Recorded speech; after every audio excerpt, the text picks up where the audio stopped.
Hi, this is Matt, and before we start the episode, we wanted to just give a very big thank you to all of you who voted for us for the This Is Horror Awards. If you have not seen the results, we did not win, but we did get the runner-up, and we are super excited to have won that award, and we could not have done that without you. The very best way to keep supporting us is to go on iTunes and rate and review us. I know you probably hear this on every podcast you listen to, but those ratings and reviews really are a big help. But again, thank you so much. We really are very grateful.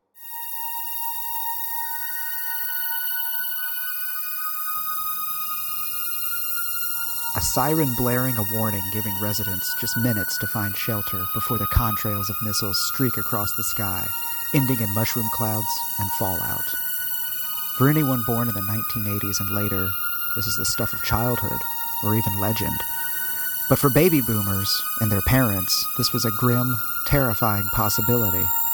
Would Russia and the United States end their Cold War in a nuclear showdown? And if so, what happens next? This is the No Fear podcast. We know what scares you.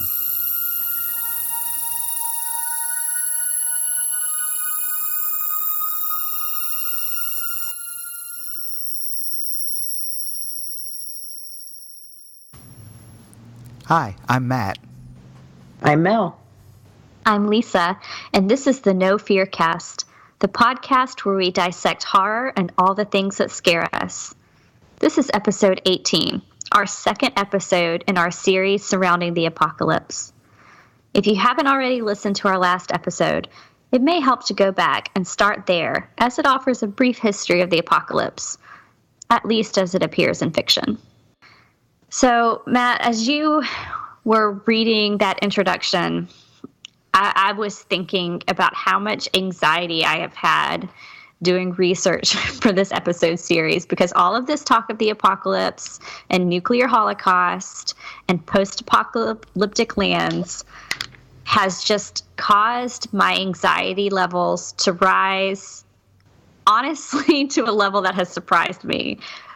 But then when I think about it, that's really what we're seeing in the literature and films, especially of the 1950s and 60s, as you alluded to, Matt, in your introduction.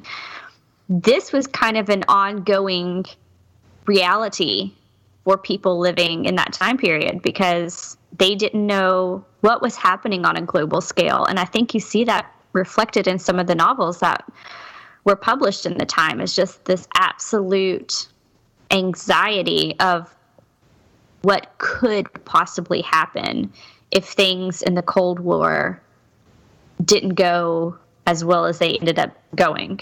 Mel, I know you had come up with a few books that kind of reference that. Yeah, and the two books that I want to talk about first are not necessarily, they do involve nuclear aspects, but probably not that kind of nuclear Holocaust idea that we think of when we think of nuclear apocalypse. They're more in the Cold War era, which, yeah, Lisa, as you were talking, I was thinking about, like my parents telling me about their memories of being children and fallout shelters and, drills in school to make sure they were ready for whatever could happen, and, watching the news and being really unsure about the future. And it definitely percolates into the fiction of the time, novels and movies. And so the two books that I wanted to start with are both by John Wyndham. And John Wyndham was a British writer who wrote a lot of apocalypse stuff in the 50s and early 60s. You might be aware of his work if you've ever watched The Village of the Damned, because that was based on his book, The Midwich Cuckoos. But he was also known for two other books that address the end of the world. One is The Day of the Triffids, which came out as a novel in 1951. It was a movie in 1962. I've read the book. I have not seen the movie yet. And then evidently in 1981 and 2009, I think it was on television as a miniseries. And then the other book is The Kraken Wakes, which came out in 1953. So The Day of the Triffids, in some ways, is kind of an eco-apocalypse, I guess, because it involves large venomous plants that can actually move around and kill people. So they're beyond like your normal plants, I guess. They're like a possibly sentient Venus flytrap that's huge and can find you and kill you. But the interesting thing about the book, I think, is that there's a few paragraphs that basically show us that the confusion and suspicion of the Cold War is even involving the Triffids, because the U.S. is convinced that the Soviet Union kind of mutated the Triffids. I think the other side kind of thinks the same about the U.S. They're a little bit nervous about the Triffids, but nobody realizes how dangerous they can be. It's like right before the events of the book happen that they realize the Triffids can basically walk. And then this bizarre meteor shower happens that blinds everyone who was outside. And basically the survivors are the people who can see, because the Triffids can pick people off more easily when you can't see that they're coming, obviously. And so you follow this guy as he basically lives in this post-apocalyptic world where these plants are killing everyone, and blind people, are forcing people who can see to help them, and these sorts of things. And later, there's a line in the book where the survivors gain some knowledge that makes them think that perhaps the meteor shower wasn't really just a meteor shower, that maybe it was weapons satellites that either malfunctioned, or like maybe a war was starting, or maybe the intention was to blind people. So that kind of confusion of the Cold War continues even afterward. And the Kraken Wakes that came out in 1953 kind of builds on that. Basically, we start getting attacked by people from under the oceans. They're possibly aliens. At one point, people speculate that they were aliens from a gas giant planet that need to be in the pressurized environment of the oceans. But the world isn't united on how to deal with the aliens, because the countries are all blaming each other, particularly the United States and the Soviet Union. And so the aliens basically start changing the climate of the Earth while everybody's fighting with each other. And they're in the midst of melting the polar ice caps when the United States and the Soviet Union unleashed all their nuclear arsenal on the aliens, which heats up the oceans. And basically global warming happens really fast. And there's just a few survivors left across the world on little islands. And I think there's some scientists who finally figure out how to defend themselves from the aliens, but like the end has already come. And so it's kind of this idea, not necessarily that it's the nuclear weapons that destroy the world. It's the fact that the countries on the planet can't work with each other and communicate with each other without suspicion. That leaves them unable to deal with stuff that's an existential threat to the planet. Well, I haven't read either of these two books personally, so I may, if I mess up on any of the details, please correct me. But broadly, as you've just described them, I mean, it sounds like these make perfect sense to have been coming out in that time period where this idea of, like you said, confusion and suspicion between the world's powers, I mean, that was what the Cold War was, essentially, right? I mean, you've got Russia and the U.S. fighting this war almost by proxy through Eastern Europe and Southeast Asia and all of that, Cuba and the Cuban Missile Crisis and all of these things. And I mean, we didn't really have diplomatic relations per se. I mean, I guess we did in some form or fashion, but it certainly was never trusted. Everything was suspicion, all the way up to those, McCarthy witch hunts that were probably happening not too long after. I mean, when those were the late 50s, right? Or were mid 50s? Yeah, I think so. But even the McCarthy hearings that, trying to root out the communists that might be in our midst, that idea that we don't even know who we can trust because the enemy could look just like any one of us, which, we talked a little bit about when we were discussing Invasion of the Body Snatchers. This fear, this anxiety, I mean, Lisa, I mean, as you were talking about how your anxiety's been up this week just in doing all this preliminary research for the episode, I mean, I kind of feel the same way, and I think to myself, man, how did people survive and live with this anxiety back in the 50s? And I guess one of those outlets was this sort of was the catharsis of seeing this played out in fiction, in the books and in the movies at the time period. Yeah, what I find really interesting, Mel, especially when you bring up these John Wyndham books, a lot of people, when you ask them, or academics in particular, when you ask them what the genesis of this nuclear Holocaust fiction or Cold War anxiety fiction that came out in the 50s and 60s, a lot of them will pinpoint the beginning with Pat Frank's book, Alas, Babylon, which came out in 1959. Now, some people will argue that it may be another book called On the Beach, which was written by Neville Shute, and that came out 2 years prior to Alas, Babylon. And with those books, you actually do have a very clear nuclear war that's going on. But what I find so fascinating is that you can see the ripples and the beginnings of this before Alas, Babylon. I mean, you were talking about the first book, The Day of the Triffids, which came out in 1951. That was a full 8 years before Alas, Babylon. And yes, may not be dealing with a nuclear war per se, but I think it demonstrates a very interesting point, and that's what people were actually fearful of. And I don't know if it was necessarily that there would be a global war event or that there would be some sort of nuclear weapon that would emerge. I think people were certainly worried about that. But I think people were more concerned with the confusion that they saw around them.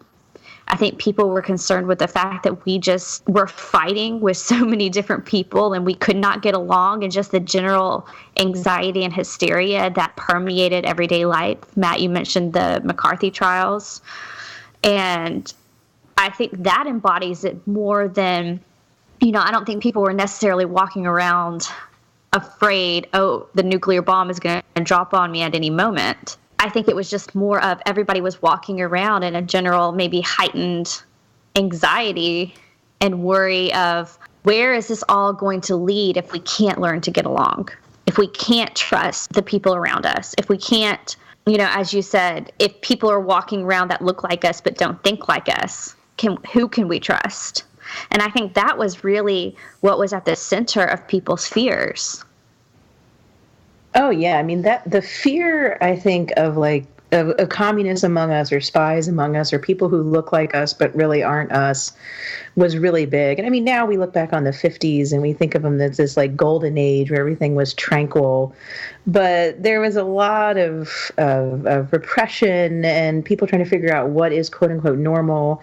And there's all sorts of pop culture artifacts that come out of that, from Pod People to Stepford Wives to John Wyndham's The Midwich Cuckoos, where an outside force turns people's children against them. If you think of the Twilight Zone episode, The Monsters Are Due on Maple Street, that's not nuclear, but the people in the town turn on each other simply because they find out one guy uses a ham radio and, et cetera, et cetera. One guy looks at the stars at night because he doesn't sleep. And because their electricity has been shut off and because they're isolated, they just start turning on each other, thinking that one of the other people has done this. And the moral of that Twilight Zone episode is that it's aliens who are manipulating us. But I think you could easily apply it to the fears of infiltration that people had. And like you said, Lisa, I don't know if people really were walking around completely terrified, but there obviously was that fear, or it wouldn't have been erupting the way it was in movies, television shows, and books the way it was. Well, to move on just a little bit and mention one of the next kind of books that we've got here on our list is the book A Canticle for Leibowitz, which it's been a very long time since I've read it, but we had to read it in high school, and that was another one that came out in 1960, so a full 9 years after Day of the Triffids. But that's a really good book, if I remember correctly, because it's about these monks trying to save writings and knowledge after an apocalypse and whatnot. But the things that they're saving, if I remember correctly, one of them, it's like he stumbles upon the instruction manual for how to operate the machinery in one of the buildings that he sort of stumbled upon, and he treats it with reverence, as if he's discovered a Gutenberg Bible, because there is so few artifacts of writing and things left, and he pores over every single word trying to analyze their meaning and whatnot. And that's just one of those things. The way that it's written and portrayed is everything is so matter of fact from that perspective that you kind of have to piece together, oh, there was this nuclear apocalypse and this is what it's like, and this is kind of what has become of society. There's not much left. And yeah, it's a pretty powerful book even still today. I completely agree with what you're saying about A Canicle for Leibowitz. And in particular, what I find so fascinating about that book and books that are similar to it is that it doesn't necessarily focus on the apocalypse or the apocalyptic event, but it looks at the impact of the apocalypse on humanity. Because here you have a society that has forgotten about education, writing, knowledge, and you have a few people who are trying to save it.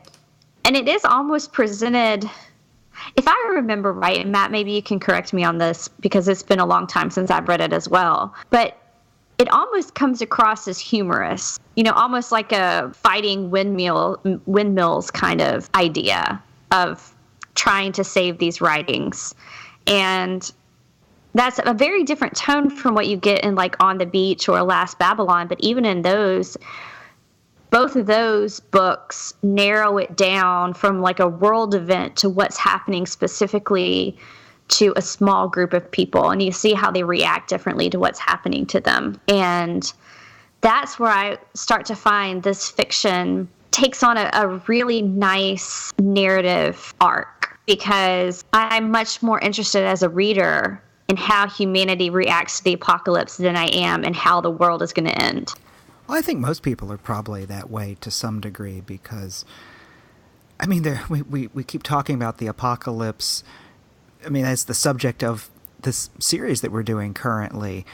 So, of course, we're going to have multiple episodes about it. But really, when it gets down to it, I think most of the time what we're talking about is actually the post-apocalypse. I mean, it could be nuclear annihilation, or it could be some sort of plague, or it could be and all of those different ends of the world.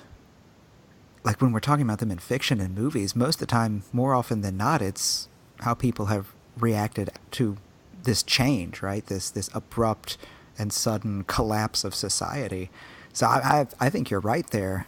I'm also more interested in the post-apocalypse, I guess, than the actual ending itself. Although, I guess if you were, following a story of like the lead up to the end, where, you people are trying to prevent something from happening or something like that, that would be another story. But the ending of the world itself is, well, I mean, it's the world ending. I mean, I don't know. I mean, there's only so many ways you can show missiles flying or people rioting in the streets and that kind of thing, right? I think that's why a lot of people, and I wanted to include it on this list, is that book I mentioned earlier, but a lot of people will refer to On the Beach being kind of a classic text of this time period because it is post-apocalyptic in a way, in that I guess the nuclear event has already happened, but it was later made into a film, actually, I think in 1959 with Gregory Peck and Anthony Perkins maybe and a few other people, which I haven't seen. But the book takes place in Melbourne, Australia. And it is a group of people standing on the beach waiting for the radiation to hit. So they know what's coming because they've heard about it. And they're just kind of waiting for the fallout. And it's the way different people react to it. From the little bits and pieces that I've read of it, I don't know if it really if it would hold up for a contemporary audience. I think we might find the characters a little forced, maybe, because they definitely belong in the 1950s. But it is interesting. It almost reminded me of that movie Melancholia, where you just get a bunch of people waiting and you see how different people are going to react in the face of that. And, this, I think, is going to be a common refrain, like you said, Matt, in what we find interesting about this topic. But it is how humans react to it. If you know the end is coming, which for all of us it is one day, which is probably where all this anxiety is bubbling up from within, eventually we're going to reach the end of the sidewalk and there's going to be nowhere else to go. And yeah, it's an interesting study to see how people might react in that situation. When you mentioned that about the people waiting for the end, all I could think of was that movie, The Day After Tomorrow, which was, no, actually, I think it was it might have been Deep Impact, actually. I don't remember which, but it was one of the two where there's like two characters know that they're going to be in, like, there's no hope. They're going to be in the zone where they get killed, and so it's like this. Yeah, it would have had to have been Deep Impact. I'm sorry, I keep just jumping back to that because it's driving me crazy. But there was basically a scientist and his daughter, and they essentially know that there's no hope. They're not going to survive based on where they are, but they're not going to die immediately. And so they go out on the beach and wait for this giant wave to come sweep them away, essentially. And it's this beautiful, poignant moment of them just sitting there watching as this giant wall of water comes at them. And then it cuts away before you see anything. But it's that sort of acceptance and resignation of this is unchangeable. And it's sort of like, I imagine during the Cold War, if a nuclear strike happened, people who were not in the direct blast zones might see the missiles going overhead and know that, well, this is it. You know, I may not die because it's landing 200-300 miles away, but everything is about to change. And I don't know, I don't know that I'd be at that level of acceptance. I'd be at the paralyzed with fear and probably needing a new change of pants, personally. So. Well, while you were talking there, Matt, I was thinking of the 1983 movie, The Day After, which I think we've talked about before. But Matt, you've seen that movie, haven't you? Yes, I have. Yeah. I was not old enough. I mean, it came out in 83, so I was 2, so I didn't see it when it aired. But I remember it was one of those movies, like it was a made-for-TV movie, and my dad had taped it off of TV, and I was going through their, like, the movie collection, just looking for something to watch, and I found it. I was probably middle school, like 7th, 8th grade, and I found it, like, I was like, what is this? And my dad told me what it was about, and I was like, oh, that sounds interesting. So I watched it, and you want to talk about a powerful made-for-TV movie. I think it was a miniseries. I think it was like 2 parts or something. But, I mean, I was watching it when the Cold War was pretty much over. But, I mean, coming out in 83, it was, still, those tensions were still there. Oh, yeah. I had heard of it, but I had not watched it when I was young. And so I watched it like a year or so ago. It's on YouTube. And it was, it's in your face. It's very effective. It's very powerful. They had a disclaimer beforehand warning people how, shocking it could be. And there was a debate, I think, afterward about nuclear proliferation. But they had they had hotlines open for people to call in because they expected people to, need, I guess you'd say, counseling during watching this movie, because it was just so visceral, showing the moments moving up to a nuclear war and then afterward. And I was thinking about it, Matt, when you were talking about, seeing the missiles and knowing that you're going to survive, and what does that mean? Because you literally see that in this movie, because the area, the people that you're following are near missile silos. And so you're following like a military guy who's worried about his family, and a doctor, and these various folks who all end up stuck at the University of Kansas afterward. I think you also follow a rural family as well. But it was really intense, I think, in that it showed you the lead up where people were just like, this can't be happening, this isn't possible. And then witnessing it, like seeing the mushroom clouds, seeing the missiles, and then what you do afterward. And then the end, when they find out that the government is still around and they're just going to continue the war until people stop launching missiles. It's just the futility and the horror of that end, I think, was just so striking. And I can totally understand why it affected everybody so much. And I read one article that was talking about how it was shown in the White House, and it also affected the president at the time. Just a really powerful cultural moment.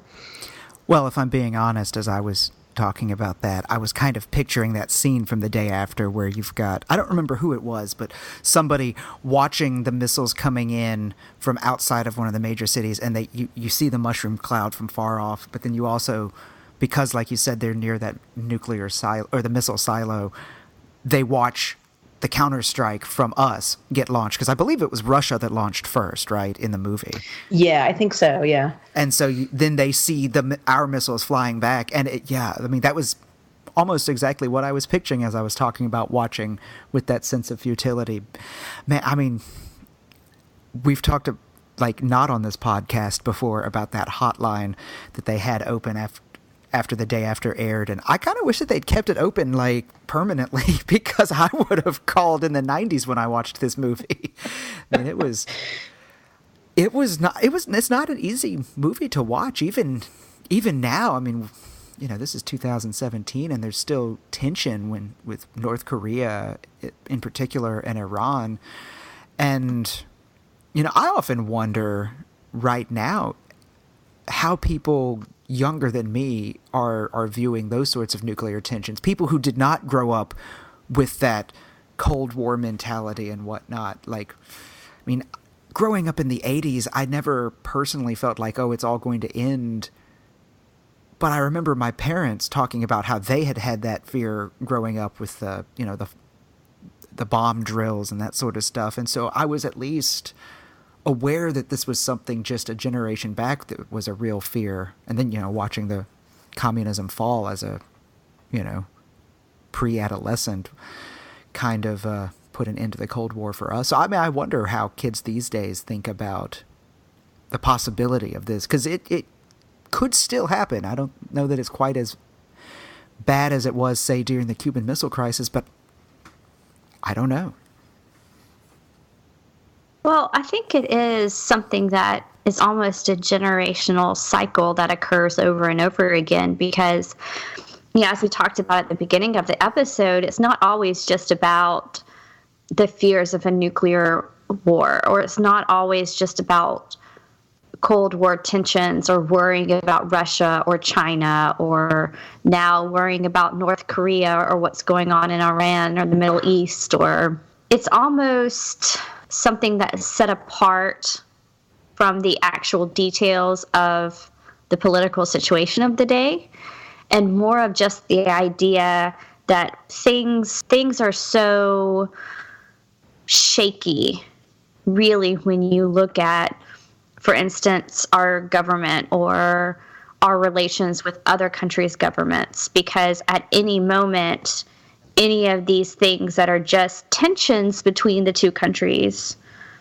could suddenly escalate very quickly, and you're in a situation where you're looking at a war. And I do think that sometime, you know, in the mid 20th century, we did feel a shift in that, because before, wars were fought very differently. And then once you have nuclear weapons at the hands of our government and other people's government, it does become a game changer. And I think that's where a lot of this comes.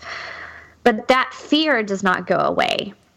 You know, the details of what's going on in any given time period may change, but the underlying fear that we talked about, the anxiety, the worry that you can't trust the person next to you, or that something may be going on that you don't know fully about, that's always there, and that's always present, and that's why this apocalypse and post-apocalypse fiction is always going to be popular, I think.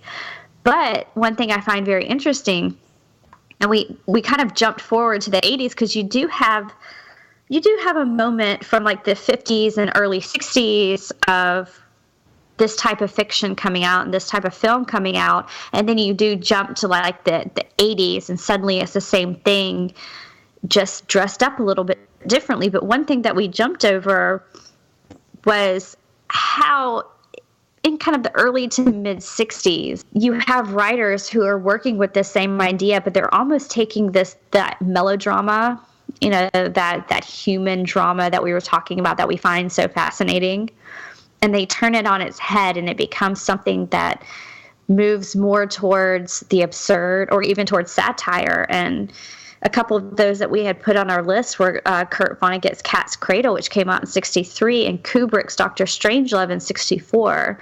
And why I mentioned this in the idea of a cycle, because I've noticed that you tend to have books or texts just in general that take this idea of apocalypse very seriously.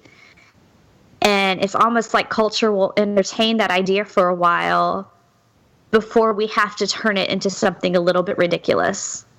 And, you know, we even do that now with movies like This Is the End.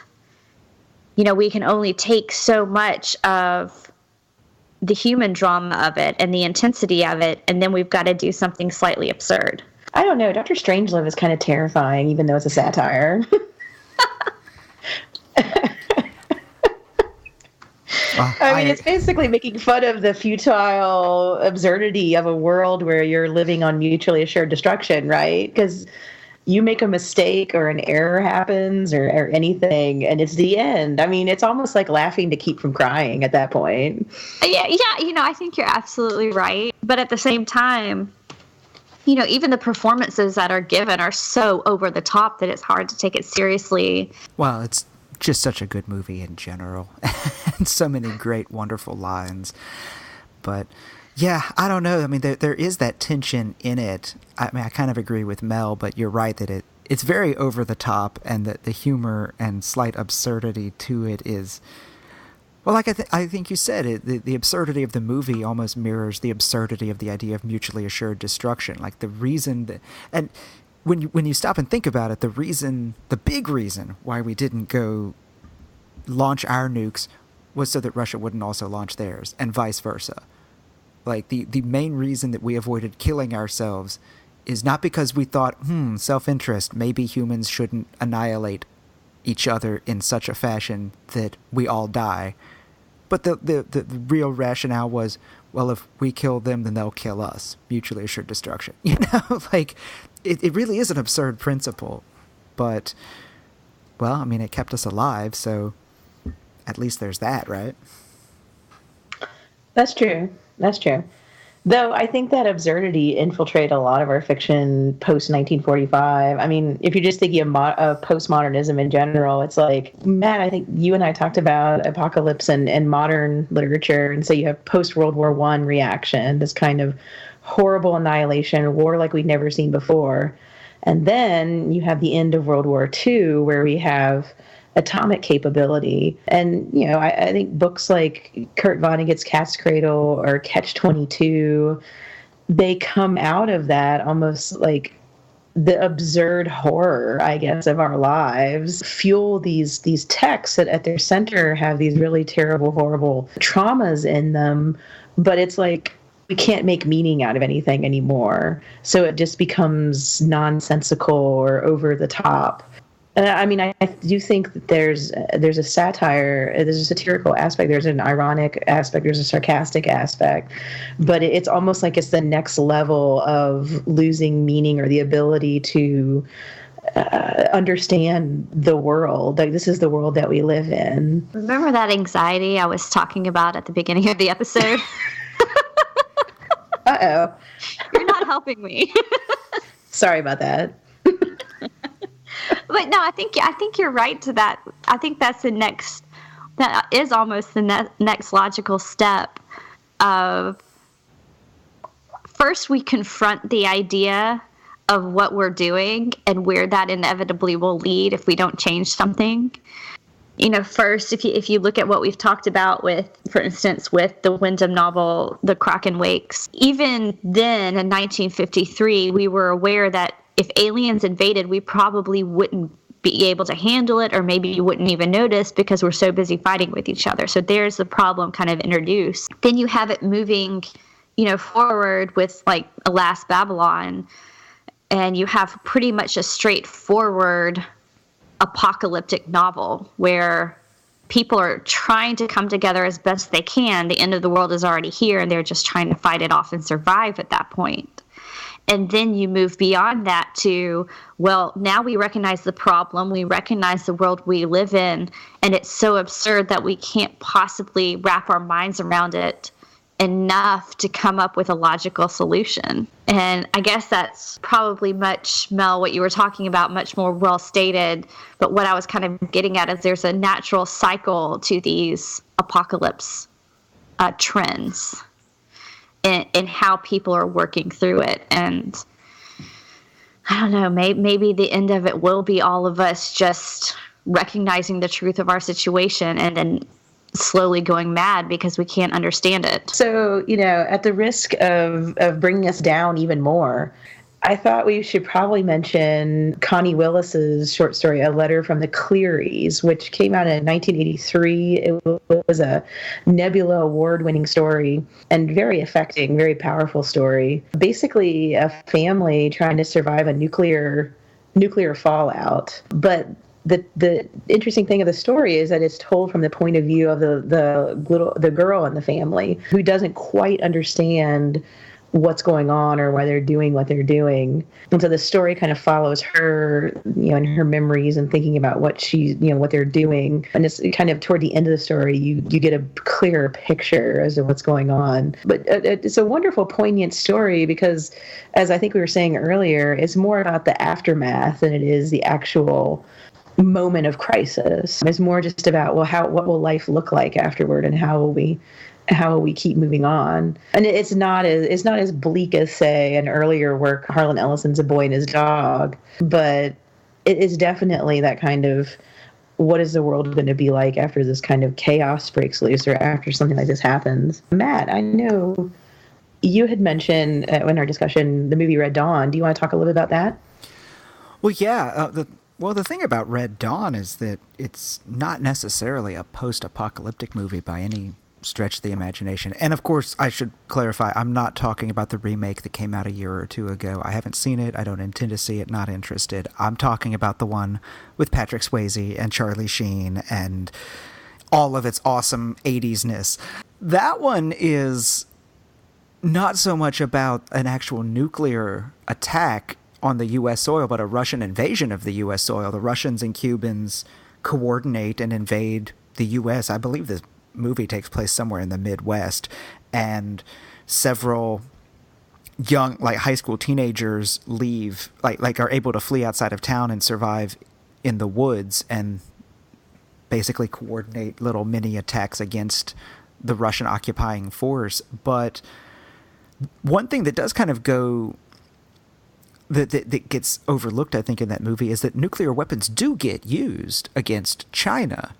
And because they do meet up with a downed airman, someone from the Air Force who got shot down, and he tells them that basically that there's not 1 billion Chinese people anymore, there's only 1 million left. But yeah, I mean, that movie itself comes at this height of the 80s where there is still this tension of between Russia and the U.S., and it definitely played on that fear of invasion. And I still remember the scene of the kids in high school sitting there in their class, and they look out and you see the Russians and Cubans parachuting in and landing in their football field outside the windows, and then shooting the principal who comes out to ask what the hell's going on. And I mean, again, it doesn't really have to do with the apocalypse, but it certainly has a lot to do about portraying those Cold War fears. One other movie aspect of this discussion that I was thinking about are the Godzilla movies. You think about the original Godzilla movie came out in 1954, and there's a tie between Godzilla and his fellow creatures. Is the reason they became so large was because of atomic or nuclear fallout. And you have several Godzilla movies that have footage of nuclear or atomic testing and explosions at the beginning of them. Even the 2014 Godzilla movie revisited this with footage from the 40s and 50s, 1940s and 1950s Bikini Island atomic tests at the beginning of the movie. The tests at Bikini Atoll were pretty horrific, resulting in relocation of people who were living on the islands, but they sometimes weren't far enough away to avoid fallout. And many servicemen were subjected to high radiation. And so, I think the Godzilla movies, in some case, I think could be seen in that kind of, over the top fashion that we talked about earlier. But there are some kind of, I think, serious reaction moments in them to the damage that was done and is being done to people and cities and our environment even. So we probably ought to make sure we throw the creature features in there as well as a reaction to these sorts of things. Yeah, Mel, and talking about Godzilla, it made me think about how commonplace in science fiction and horror that the idea of some sort of nuclear aftermath being a plot point, it's just so commonplace now that we don't even think about it anymore. And when you look at, for instance, the original Godzilla in 1954, that was absolutely a reaction to what was happening and a worry. And this is a little bit of something different than what we were looking at before, in that you're not necessarily looking at an apocalyptic event, but you're looking at what could happen just with the technology that we have, just with these nuclear weapons, even just testing them. Well, what is that going to do? And in this case, it grows a giant lizard monster that's going to destroy the city. But you see that throughout the films that occurred. I for some reason, I immediately thought about The Hills Have Eyes. And I'm not talking about the original Wes Craven, but the remake that came out in 2006, which honestly I thought for a remake was not terrible. But in the original, if I'm remembering it right, the family that preys on the other family is a result of inbreeding, and it's kind of these backwoods inbred monsters that in their own way are trying to survive. But in the remake, there was an entire opening sequence of the nuclear bomb testing sites.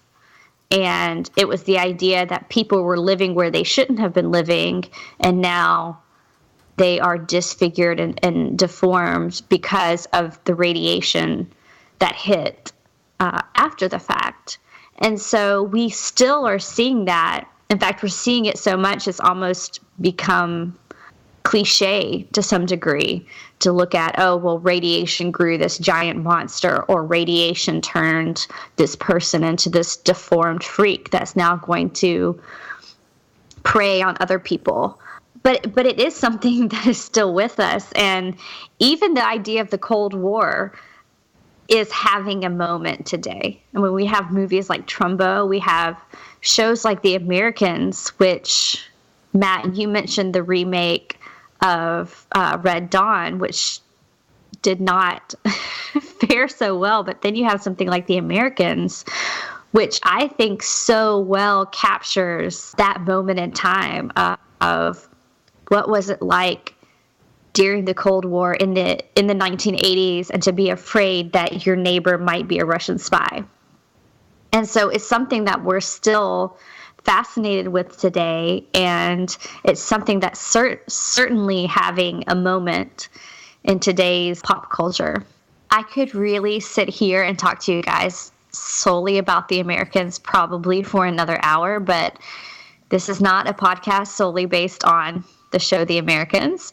So instead, I'm going to pause that thought, because we have got more apocalypse. We've got more end of the world coming in future episodes. So I don't want to spoil anything any further. And I'm just going to say that you're going to have to wait until next time to find out other ways that our world can end.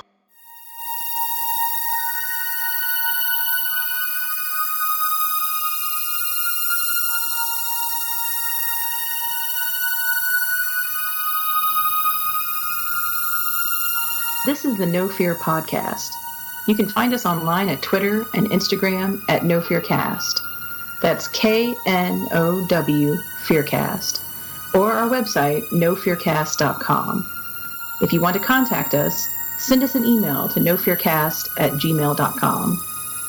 Download us through iTunes, Stitcher, or anywhere else podcasts are found. If you like what you hear, leave us a 5-star review on iTunes, or you can support us on Patreon. Supporters get special perks such as early access to our main episodes and exclusive mini-episodes released on the weeks in between our normal schedule, depending on the tier you choose. Even a little bit makes a big difference. The No Fear Cast. We know what scares you.